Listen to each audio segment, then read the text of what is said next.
Hello everyone, and welcome to today's explanation video. Now, some of you may have noticed that lately more and more people seem to be turning away from the institution of religion. Now, this might cause some concern because for many of us, religion is a core aspect of our morality system. However, there are those who see this supposed decline in religion as a sign that we are in the transitional time between the era of materialism and the era of spirituality, and that in the end we will come to a culture in which religion as an institution will no longer be needed and may even disappear entirely. So to address all this, today I'd like to explain about the role of religion and its relation to the universal culture. Now first, let us explore the reason and purpose behind why religions came about in this world. As we know, all religions started from the teachings of their founding prophets.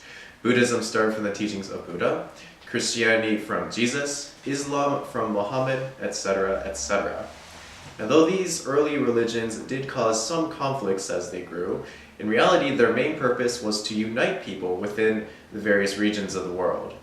Thousands of years ago, the world felt impossibly huge, and information took a long time to travel from one town to another, and even more so from one kingdom to another.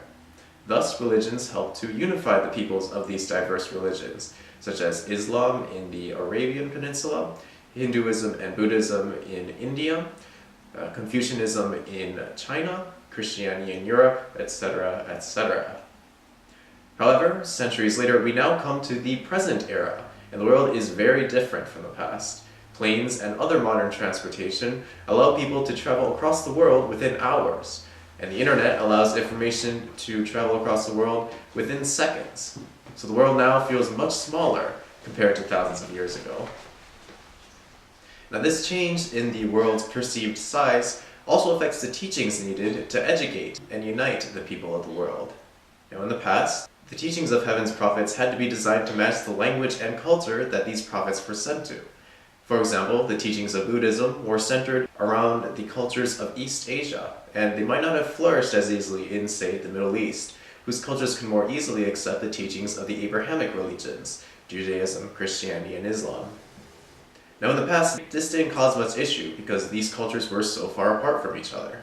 However, in this present time, when peoples and cultures are much closer together, it becomes much harder for religions to avoid conflict with each other, especially when their roots come from such vastly different cultures. Now the world is moving more and more toward a universal culture, rather than a group of many varying cultures.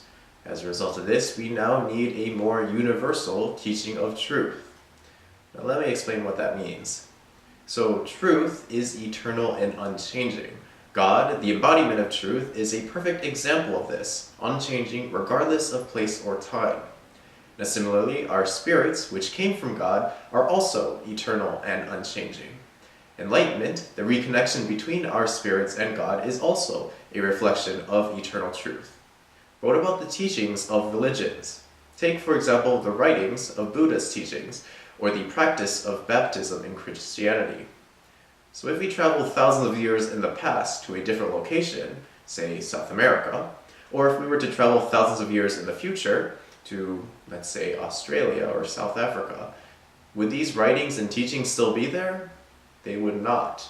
So we cannot call these specific aspects of religion eternal, unchanging truth. Additionally, even the teachings of the various prophets, or at least their understandings by religious followers, has become subject to change over time.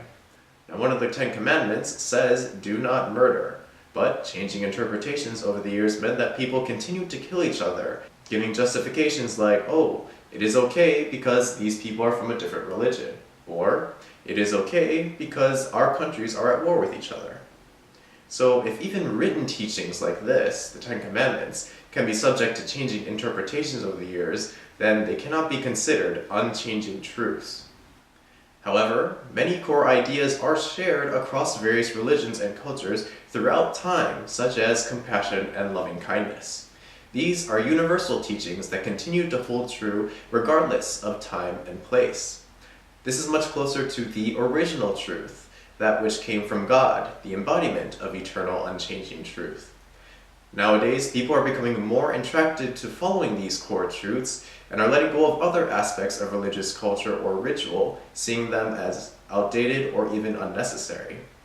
So we should help these people become closer to God and the truths, the core truths that God embodies.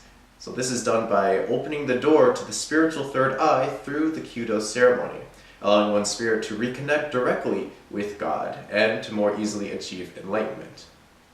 Now, to better illustrate this point, I have here a picture of a river. So God is the source and main current of this river water. But in order to reach the various peoples of the world, the river, representing truth, needed to branch off into many smaller rivers, with some branches reaching the east via Hinduism and Buddhism, and others going west to form the Abrahamic faiths. Now, while these smaller rivers of truth could still provide life-giving water to people's spirits, this was still only a small portion of the much larger current. And, paradoxically, this also resulted in people isolating themselves around their separate riverbanks, which are the various religions that formed around these smaller aspects of the greater truth. So now people need to travel back upstream, leaving behind the riverbanks that they started from, and return to the main stream, the original source of truth, that is God. But for many of us, this can be difficult, especially if we lived our entire lives inside our parent religious cultures. Old habits die hard, after all. Now, thankfully, the Kyudo ceremony acts like a sail, or, for some lucky people, almost like a motor, that can be added to our spiritual boat. And this makes overcoming our cultural limits, and therefore makes our return to the original truth that much more easy for us to do. So, to conclude, religion had a very significant role in human history. This role was to bring together the various peoples of the world through their teachings about the truth. However, this can only go so far, and now, as we enter the era of spirituality, we must transcend the limits of religion and seek out the original truth underlying all religious teachings. And this can be done via reflection and self-cultivation, but most importantly, this is done by reconnecting our spirits back to the eternal truth that is God's being. This is best done by opening our spiritual third eye through the Kyudo ceremony. And in fact, this is one of the main reasons why the Kyudo ceremony exists, as this reconnection with God is a critical step in the development of our spiritual lives. So, I'd like to thank all of you for listening, and I look forward to seeing you again soon. Goodbye.